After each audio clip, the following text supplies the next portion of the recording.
Question number 9, the vertices of triangle P Q R आपको vertices दे रखी हैं, कह रहे हैं find the equation of the median through the vertex R. ठीक है, तो अब एक इक्वेशन बनाते हैं हम। पहले एक ट्रायंगल रफ ड्रॉ कर लेते हैं जो ये कह रहे हैं। ऐसे ही एक रफ ट्रायंगल ड्रॉ कर रहा हूं मैं, पी क्यू आर।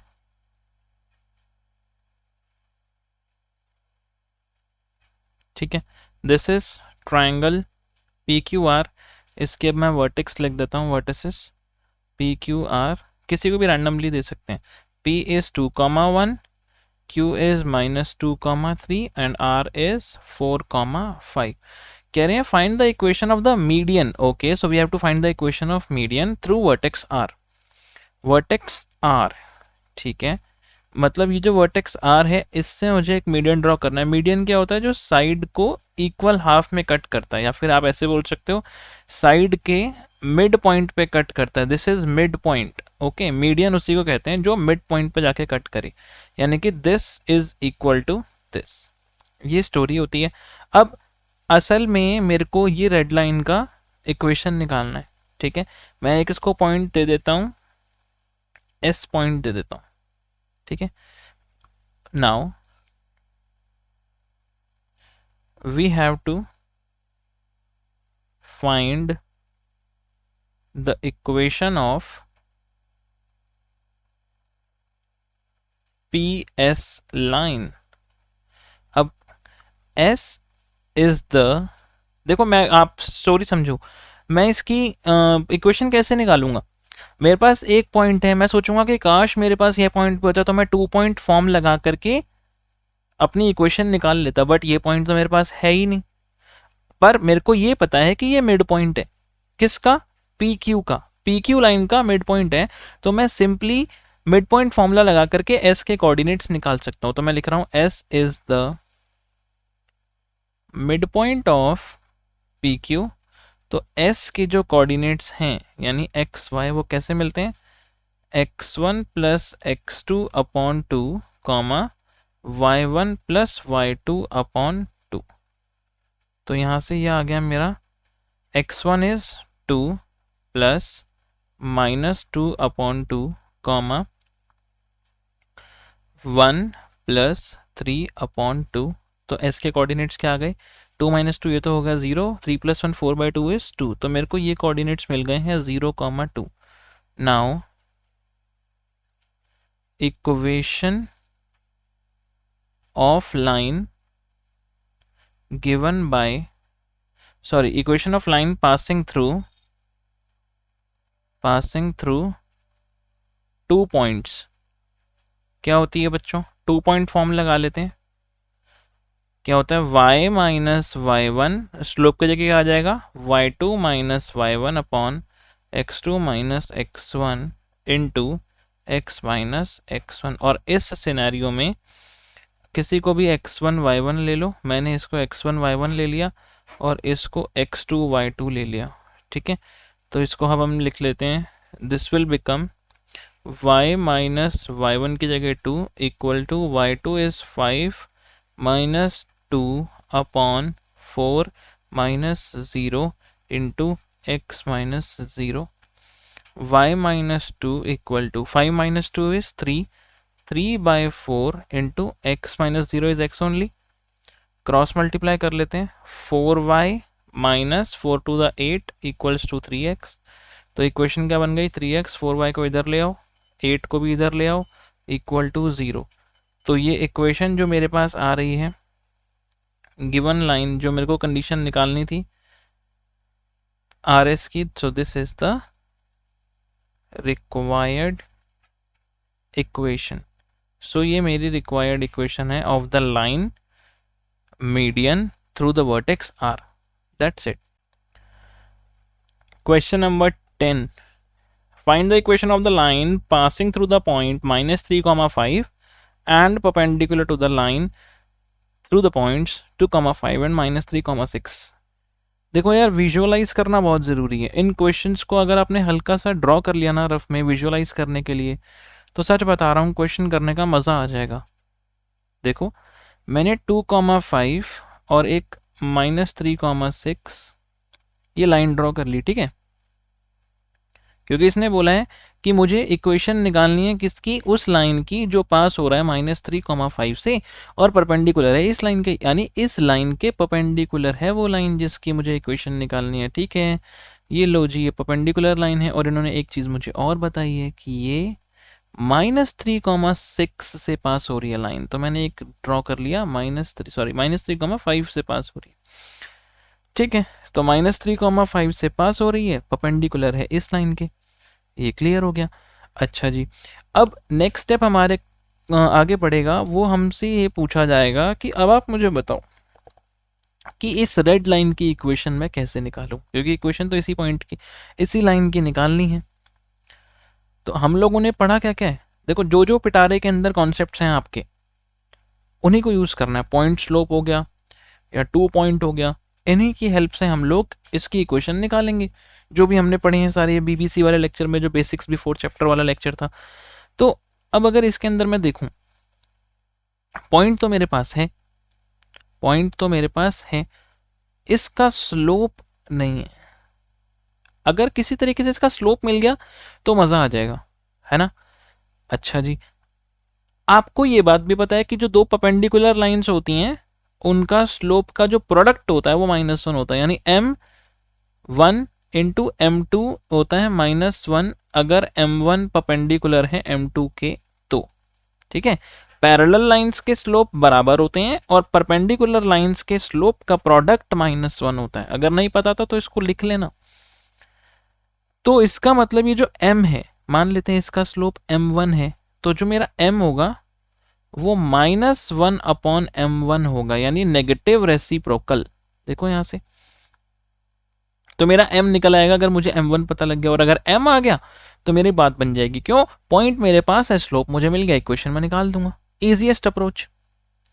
अब m1 निकालने के लिए क्या करोगे, इन दोनों पॉइंट से इस लाइन का स्लोप निकाल लेना। मतलब सारा माजरा ये है, नीचे वाली लाइन का स्लोप निकालना है, उसका नेगेटिव रेसिप्रोकल करूंगा तो रेड लाइन का स्लोप आ जाएगा। स्लोप है, पॉइंट मेरे पास है, इक्वेशन लगाऊंगा और काम हो जाएगा। दैट्स इट, ठीक है जी।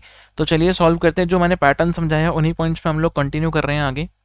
ये सब मैंने इरेज कर दिया। चलिए, जिन्होंने नहीं नोट किया था रिवाइंड करके थोड़ा सा स्क्रीनशॉट ले लो या फिर नोट कर लो कॉपी में, वो ज़्यादा ज़रूरी है। Solution, first of all the slope of the line, the slope of the line passing through 2,5 and -3,6 is क्या होगा, y2, इसको मैंने नाम दिया हुआ है m1, ठीक है, इसको नाम दिया हुआ है m1, y2 minus y1 upon x2 minus x1 1 divided by -5। इनको नाम दे देते हैं a, b और c, इसको d। Now we know that AD is perpendicular to BC, therefore इसका स्लोप मान लेते हैं m into m1 is equal to -1, so m into what is m1, 1 by -5 equal to -1। भैया स्लोप क्या आ गया इसका, क्रॉस मल्टीप्लाई कर लो इसको, मतलब उस तरफ जाएगा मल्टीप्लाई होगा तो आएगा आंसर क्या, 5। और वैसे भी पता है आपको नेगेटिव रेसिप्रोकल मतलब नेगेटिव साइन भी लगाना है, रेसिप्रोकल भी करना है, तो m की वैल्यू कितनी मुझे मिल गई, 5। m की वैल्यू यहाँ पे मुझे क्लियरली मिल गई है 5। नाउ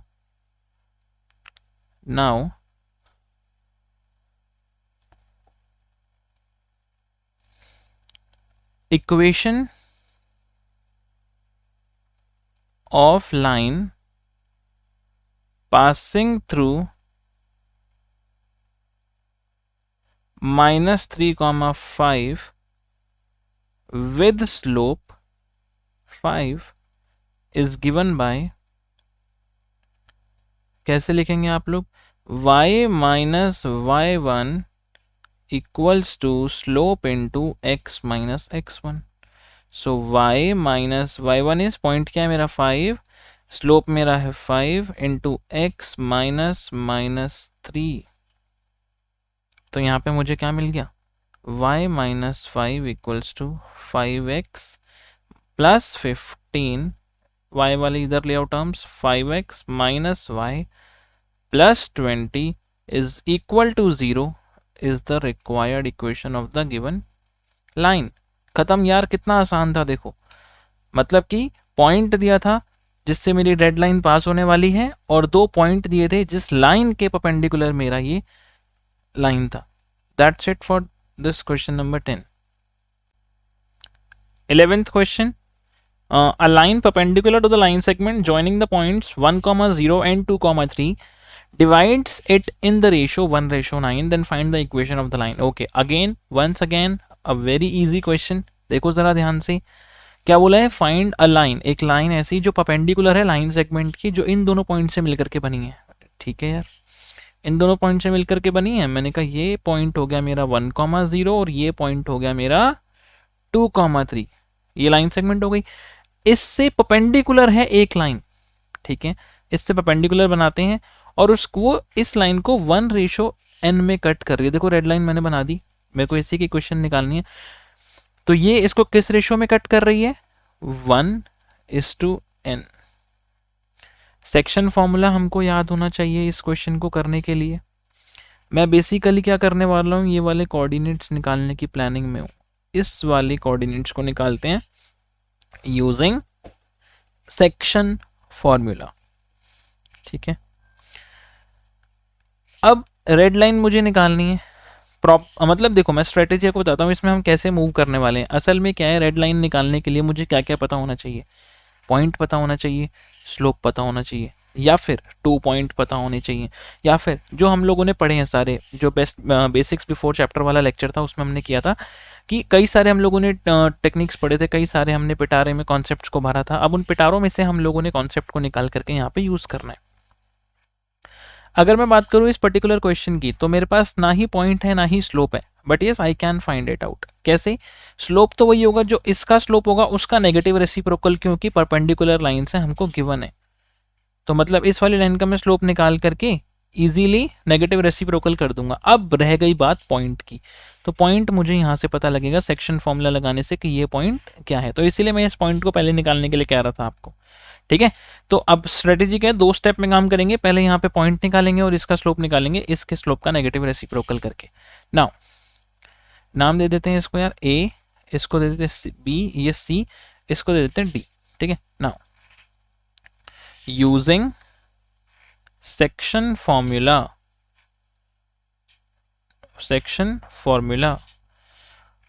कोऑर्डिनेट्स ऑफ सी निकालने के लिए, देखो सी के कोऑर्डिनेट्स मैंने ले लिए x, y। क्या फॉर्मूला होता है, m1 x2 plus m2 x1 upon m1 plus m2, फिर m1 y2 plus m2 y1 upon m1 plus m2। यही होता है। मतलब देखो, जब इसका स्लोप ले रहे हो, सॉरी मतलब इसका कटिंग ले रहे हो तो यहां से वैल्यू लेना, और जब इसकी कटिंग ले रहे हो तो यहां से वैल्यू लेना। हमेशा क्रॉस किया जाता है। x के केस में इसका x के साथ, फिर इस वाले का इस x के साथ, और y की अगर मैं बात करूं तो इसको इस y के साथ और इसको इस y के साथ, इस तरीके से काम करते हैं। ये फॉर्मूला है, डिवाइडेड बाय 1 प्लस n होगा, क्योंकि m1 और m2 यहाँ पे क्या है 1n। तो देखो जरा c x, y पॉइंट डालते हैं, m1 is 1, m2 is n, तो 1 इंटू x2 क्या है 2 plus m2 is n, x1 is 1 upon 1 plus n, comma m1 1, y2 2, m2 n, y1 0 upon 1 plus n। तो c के कोऑर्डिनेट्स क्या आ गए, c x y के कोऑर्डिनेट्स क्या आ गए हैं, यहाँ से मेरे को मिल रहे हैं, it is n plus 2 by n plus 1 and 3 divided by n plus 1। तो दिस इज c के कोऑर्डिनेट्स। मैंने यहाँ लिख लेता हूँ n plus 2 by n plus 1, 3 upon n plus 1. Now, slope of line AB क्या होगा, m1 मानेंगे इसको। ठीक है, m इसके स्लोप मान लेते हैं, इसको m1 स्लोप मानते हैं। ये स्लोप है, ठीक है, m1। तो m1 स्लोप क्या हो जाएगा मेरा यहाँ पे, y2 minus y1 upon x2 minus x1, so it is 3/1 which is 3. Now CD is perpendicular to AB, therefore m into m1 जो होना था वो -1 होना था, तो यहाँ से मेरा m क्या आ जाएगा, नेगेटिव रेसिप्रोकल ऑफ m1। तो मेरा m आ गया नेगेटिव रेसिप्रोकल किया, देखो इसी का नेगेटिव साइन लगा के रेसिप्रोकल किया, तो यहाँ से -1/3 आ गया। Now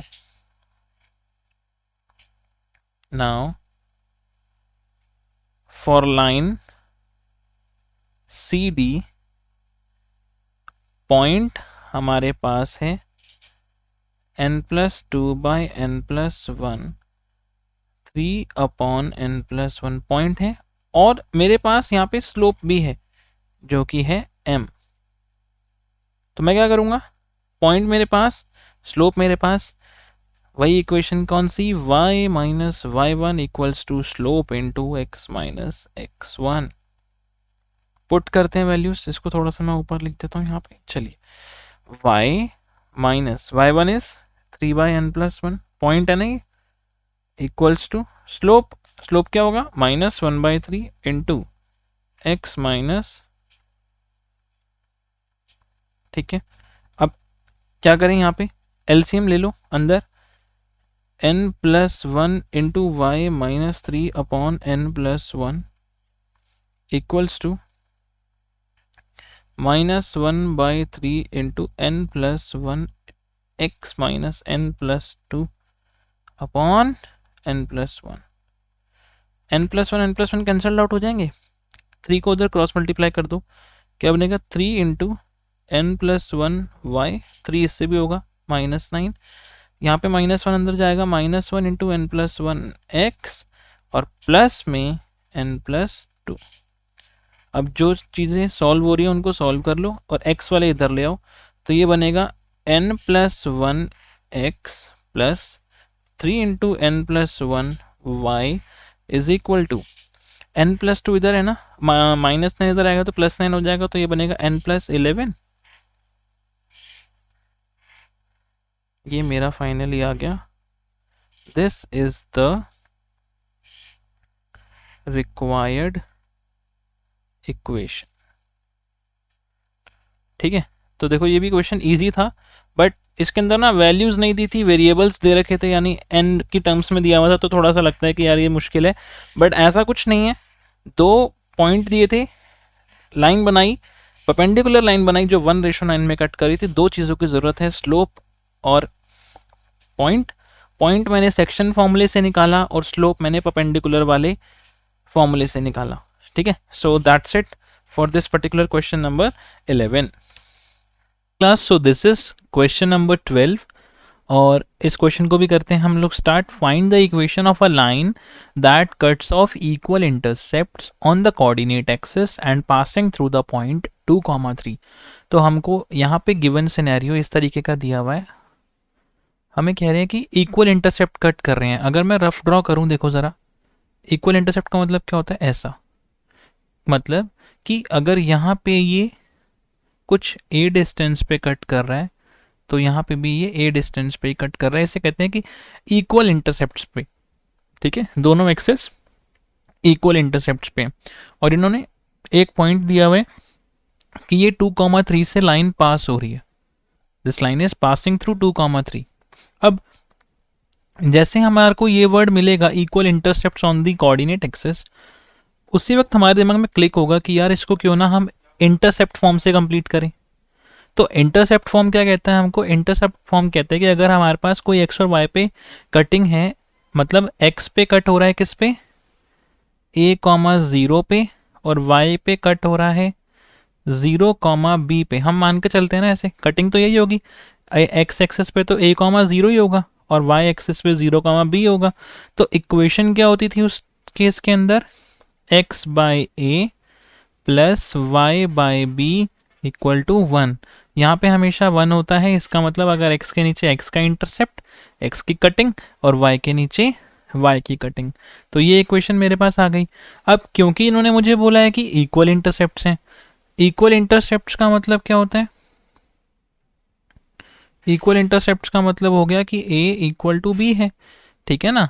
this is intercept form a is equal to B.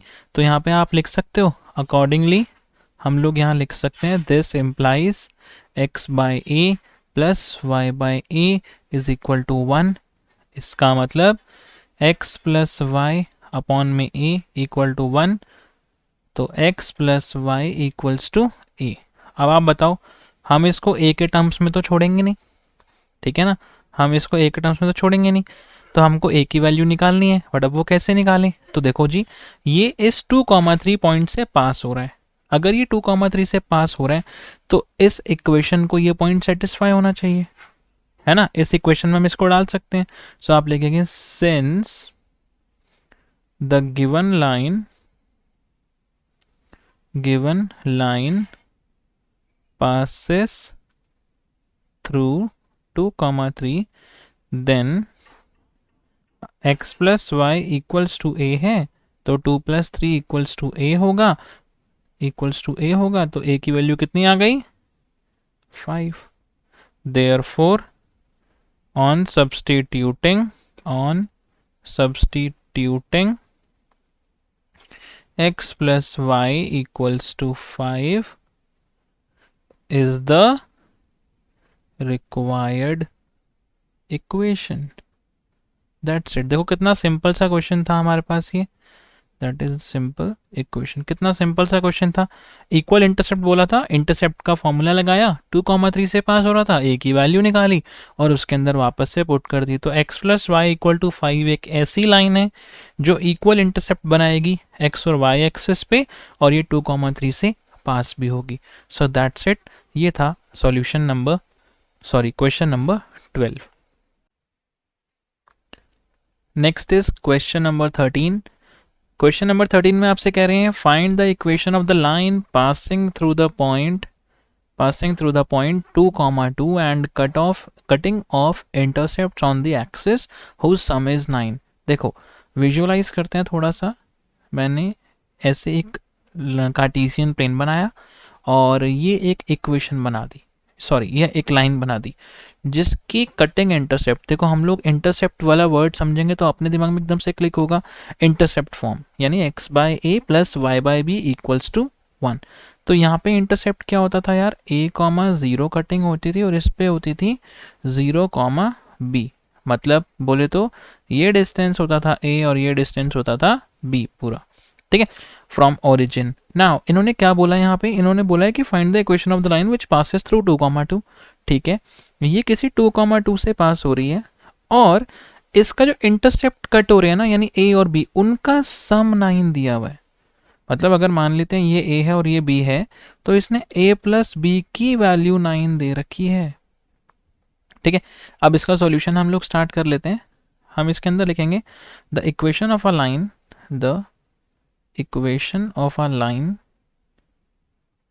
In intercept form क्या होती है, x by A plus Y by B is equals to 1, ये होती है। Also it is given that a plus B is equals to 9। तो यहां से मैं b की वैल्यू लिख सकता हूं ना, 9 माइनस a। ठीक है, सो 9 माइनस a अब मैंने किया। ये मेरी इक्वेशन नंबर, आप इसको इक्वेशन नंबर 1 मान लो, इसको इक्वेशन नंबर 2 मान लो। अब मैं कह रहा हूँ put value of b in equation number 1। तो क्या बनेगा, ये x by A plus y by B की जगह क्या आ जाएगा, 9 minus a is equals to 1। ठीक है, अच्छा अब मेरा मेन टारगेट क्या रह गया है कि यार किसी तरीके से इस इक्वेशन से मैं a निकाल लूं, है ना। अगर a की वैल्यू आ गई, अगर a मुझे मिल गया तो इसमें डाल के मैं b निकाल लूंगा, और अगर a और b आ गया तो एकदम बढ़िया हो गया, काम मेरा बन गया। अब इसमें से a की वैल्यू कैसे निकालूं, तो अब बच्चा बोलेगा सर 2,2 से ये लाइन तो पास हो रही है, तो आप 2,2 इसमें डाल दो ना एक्स और वाई की जगह पे, आप एक ही वैल्यू आराम से निकाल लोगे। मैंने कहा बात तो सही है यार। तो अब हम क्या करेंगे, put 2,2 in the above equation लिख लेते हैं। चलो इसी में डालना है अबव इक्वेशन, क्योंकि ये 2,2 से लाइन पास हो रही होगी, बिल्कुल सही है। तो मैंने क्या 2/a plus 2/9 minus a is equals to 1। भैया एलसीएम लेंगे हम,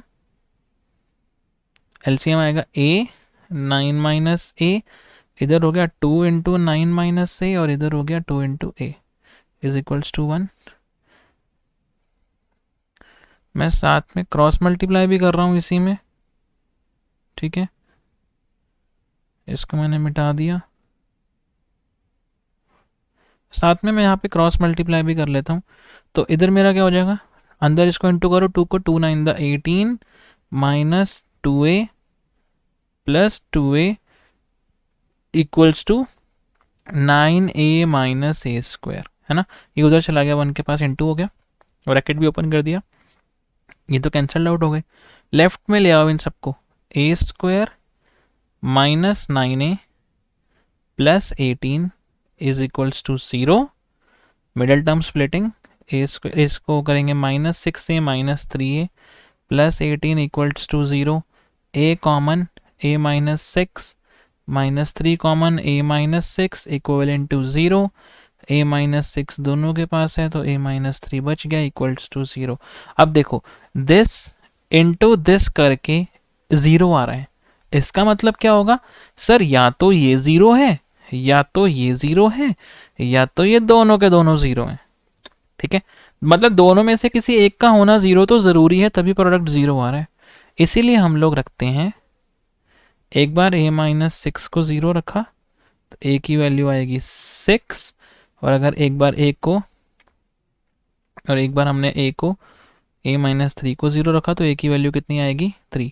देखो दोनों वैलिड है, ठीक है, दोनों की दोनों इक्वेशंस वैलिड हैं। मैं बताऊंगा अभी आपको क्यों। अब पहले यहाँ पे मैं वैल्यू डाल लेता हूँ, इफ a इज 6, ठीक है, देन b कितना हो जाएगा 9 माइनस 6 ना, क्योंकि b 9 माइनस a है, तो b की वैल्यू आ गई 3। तो इक्वेशन क्या बनेगी जब मैं फर्स्ट में डालूंगा, x by 6 plus Y by 3 equals to 1। हम हमेशा क्या करते हैं, ax प्लस बी वाई वाले फॉर्म में लिखते हैं ना, तो इसको लिख देते हैं 3x प्लस 6y, 6 3 द 18, इधर आएगा माइनस 18 इक्वल टू 0। ये लो जी, एक तो ये इक्वेशन बन गई। इसी के साथ अब मैं यहाँ पे ये भी कर सकता हूँ कि if a equals to 3 then b क्या हो जाएगा 9 माइनस 3 विच इज 6। तो इक्वेशन क्या बनेगी, x by 3 plus y by 6 equal to 1। तो यहाँ से बन गया 6x plus 3y minus 18 equal to 0। These are the required equations। अब देखो ये दो वैल्यूज क्यों आ रही हैं। अब आप इस लाइन को ज़रा ध्यान से देखना, ये लाइन ऐसी है, ठीक है, मान लेते हैं कि ये इस पॉइंट से पास हो। मैं आपको ना ये इस लाइन को, इसका रीज़न दे रहा हूँ कि देखो दो दो इक्वेशंस क्यों आ रही हैं। मैं इस लाइन को कर रहा हूँ कट, एक लाइन ऐसी सैंपल उठा रहा हूँ। मान लेते हैं कि ये कुछ ऐसा था, ऐसी लाइन है, ये 2,2 से पास हो रही है, बिल्कुल हो रही है। मान लो कि ये 6 था और ये 3 था, ठीक है, ये पॉसिबल सिनेरियो है। इसका 6 और 3 9 आ रहा है, इक्वेशन से पास भी हो रहा है, सेटिस्फाई भी हो रहा है। ये लाइन ना ऐसी भी हो सकती थी, जो ऐसी, एक तो ऐसी मैंने पहले बनाई और एक ऐसी। इसके अंदर दोनों में सिनेरियो क्या है, इस वाले के अंदर ये 3 है और ये 6 है, दैट्स इट। तो इस तरीके से हमारे पास एक ही दो वैल्यूज आए कि दोनों में ऐसा हो सकता है कि 2,2 से लाइन पास हो रही होगी 100%, एक बार x को 3 पे कट कर रही है और एक बार x को 6 पे कट कर रही है। अगर x को 3 पे कट कर रही है तो y को 6 पे, और अगर x को 6 पे तो y को 3 पे। सो this is the solution for this question number 13। Okay student, तो क्वेश्चन नंबर 14 अब हमारे सामने आ गया है। अब इस क्वेश्चन नंबर 14 के अंदर अगर आप देखो तो बहुत इजी क्वेश्चन है, और प्लीज़ इस पे इंपॉर्टेंट लिखो क्योंकि इंपॉर्टेंट भी है, कॉन्सेप्ट इसके अंदर हम लोग यूज़ करेंगे।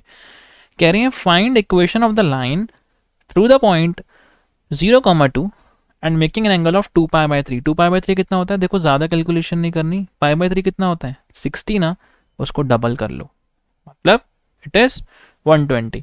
ओके, तो एक रफ विजुअलाइजेशन बना लेते हैं, बहुत ज़रूरी है स्ट्रेट लाइन चैप्टर के अंदर, क्योंकि हर क्वेश्चन को करने में मज़ा आएगा। 0,2 से पास हो रही है, इसका मतलब क्या है, 0,2 समवेयर मैं कुछ यहाँ बना दूँ, ठीक है। 2π/3 का मतलब क्या होता है, देखो अब इस केस में यहाँ पे ऐसे पॉजिटिव एक्स एक्सिस है, और पॉजिटिव एक्स एक्सिस से ये 120 डिग्री कितना होगा, कुछ ऐसा है ना, मतलब ये ऐसी लाइन बनाऊंगा तो ये देखो ये एक्स एक्सिस से 120 डिग्री का एंगल होगा, रफ बनाया मैंने, ठीक है। तो इसको हम लोग यहाँ से एक ऐसी लाइन पास कर लेते हैं जो मान ले रहे हैं कि ये 120 पे इंक्लाइंड है फ्रॉम दी एक्स एक्स। अब यहाँ से लो यहाँ से लो, एक ही बात है, तो मैं ये वाली लाइन मिटा देता हूँ क्योंकि इसका कोई अभी यहाँ पे एज सच लॉजिक नहीं है। मतलब this line is passing through 0,2 valid and having and slope, basically angle बना रही है पॉजिटिव एक्स एक्सिस के साथ 2π/3 का, ठीक है। दिस पॉइंट इज 0,2 मैंने मान लिया। अब मुझे बताइए आप, स्लोप पॉइंट फॉर्म की ही बात करेंगे ना, क्योंकि एंगल दिया है, क्यों दिया है, स्लोप निकालने के लिए दिया है। स्लोप निकाल लेते हैं, पॉइंट हमारे पास है, स्लोप पॉइंट फॉर्म यूज करेंगे और खत्म क्वेश्चन, मतलब ये वाला पार्ट खत्म, ठीक है। अभी आगे बढ़ना है, पहले यहाँ तक बढ़ लेते हैं कि इस इक्वेशन की लाइन पूछ रहा है, हम निकाल देते हैं। चलिए, the slope of the line, the slope of the line making an angle 2π/3 with positive x axis is, slope क्या होता है भैया, m tan theta, theta must be the angle from the positive x axis, बिल्कुल है sir 2π/3। अब देखो आप ध्यान से समझना इस बात को, मैंने आप लोगों को ट्रिगो में सिखाया है, पाई माइनस π/3 इसको लिख सकते हैं, 2π/3 को लिख सकते हैं पाई माइनस π/3। अब देखो पाई मतलब 180 वाली लाइन, ये वाली माइनस कर रहे हो, इस क्वाड्रेंट में आ रहे हो, इस क्वाड्रेंट में टैन क्या होता है, नेगेटिव होता है सर। π/3 पे वैल्यू क्या होती है, टैन π/3 मतलब टैन 60, तो दिस इज -√3, सिंपल। टैन 2π/3 की वैल्यू कितनी आ गई, -√3। अब क्या करेंगे इसके बाद हम लोग, अब इक्वेशन बनाते हैं। स्लोप मेरे पास है, पॉइंट मेरे पास है, मैं यहाँ पे लिख रहा हूँ point 0,2 and slope -√3। So equation क्या बनेगी, y minus y1 equal to slope into x minus x1। So y is y only, y1 is 2, slope is minus of √3, x minus 0. So y minus 2 equals to minus √3x, इसको इधर लाया तो √3x plus y minus 2 equals to 0। यहाँ तक हमारा काम complete हो गया इस पर्टिकुलर क्वेश्चन का। अगर मेरे को ये यहाँ से यहाँ तक पूछता तो मैंने यहीं तक आंसर इसको लिख के देना था, बट अब इन्होंने मेरे से और आगे क्वेश्चन पूछा है। मैं यहाँ पे एक ऐसे लाइन बना लेता हूँ नेक्स्ट के लिए। देखो क्या कह रहे हैं, also find the line, also find the equation of the line parallel to it, okay parallel है इस लाइन से, and passing through the y-axis at a distance of 2 units below the origin। 2 units below the origin का मतलब क्या हो गया, यहाँ पे this point क्या हो जाएगा 0,-2, और इस लाइन के पैरेलल भी है। तो मुझे बताओ कुछ ये ऐसा सिनेरियो नहीं लग रहा, बिल्कुल ऐसे ही सिनेरियो लग रहा है। अब आप मुझे बताओ इन दोनों लाइन का स्लोप क्या है, इक्वल। मैं ये वाली लाइन मिटा दूँ कहीं कंफ्यूजन ना हो आपको, ये वाली लाइन में मिटा देता हूँ। अब आप देखो ये जो दो लाइंस आपके सामने हैं ब्लू एंड रेड, ये दोनों लाइंस एक दूसरे से पैरेलल हैं, तो इन दोनों में ढलान हो रही है, क्योंकि आपने समझा है पॉजिटिव एक्स एक्सिस की तरफ जब आप जाएंगे तो ये दोनों एक्सिस नीचे की तरफ जा रही हैं लाइंस, तो इनके स्लोप नेगेटिव इसीलिए आए हैं। वेरीफाई भी हो गया, देखो नेगेटिव स्लोप आया है इसीलिए आया है क्योंकि ये ढलान है इसके अंदर। तो दोनों का स्लोप बराबर है, दोनों में बराबर की ढलान है, जितने एंगल पे ये नीचे जा रहा है उतने ही एंगल पे ये नीचे जा रहा है। इसीलिए हम लोगों ने यहां से ये बात सीखी कि पैरेलल लाइंस का स्लोप बराबर होता है ना। नेक्स्ट ये वाले से blue. Now slope of the line which is parallel to root 3x plus y minus 2 equal to 0 will be minus root 3 because slope of parallel lines are equal. Now अब बताओ मेरे को, ये आपके पास है स्लोप इस लाइन का, point आपके पास है, और किस चीज की जरूरत है? खत्म हो गया यार। Point 0, -2 and slope same -√3। Equation लिखते हैं y minus y1 slope into x minus x1 y minus of -2 -√3 into x minus 0 y plus 2 equals to -√3x, इधर ले आओ √3x plus y plus 2 equals to 0 is the required equation. That's it. खत्म हो गया। पहले part की ये रही इक्वेशन और दूसरे पार्ट का ये इक्वेशन, खत्म। तो कितना इजी क्वेश्चन था। पॉइंट दिया था, स्लोप निकालना था, स्लोप नहीं दिया, इन्होंने एंगल दे दिया। मैंने कहा अच्छा जी m equal to tan theta होता है, लो जी स्लोप आ गया एकदम से। पॉइंट हमारे पास, स्लोप हमारे पास, एकदम से इक्वेशन लगा दिया वही स्लोप पॉइंट फॉर्म वाला और आंसर निकाल दिया। इसके बाद भाई साहब और हमसे पूछा जा रहा है, कह रहे हैं एक और लाइन है जो इस लाइन के पैरेलल है। तो मेरे दिमाग में एक बात आई, मैंने कहा पैरेलल लाइन है मतलब स्लोप बराबर होगा। मैंने किया स्लोप बराबर, जो ऊपर वाले लाइन का भाई स्लोप मैंने ले लिया इधर, पॉइंट उन्होंने दे ही रखा था, हो गया सोने पे सुहागा। तो मैंने क्या किया, पॉइंट मेरे पास, स्लोप मेरे पास, और खत्म, इक्वेशन निकाल के रख दी हमने। सो स्ट्रेट लाइंस क्या है ना, it's all about logic. Concepts जितने अच्छे होंगे उतना अच्छे से आप इनको क्वेश्चंस में लगा पाओगे। Done, right. सो अब इसको भी हम लोग नोट कर लेते हैं। That's it, this is the solution for question number 14।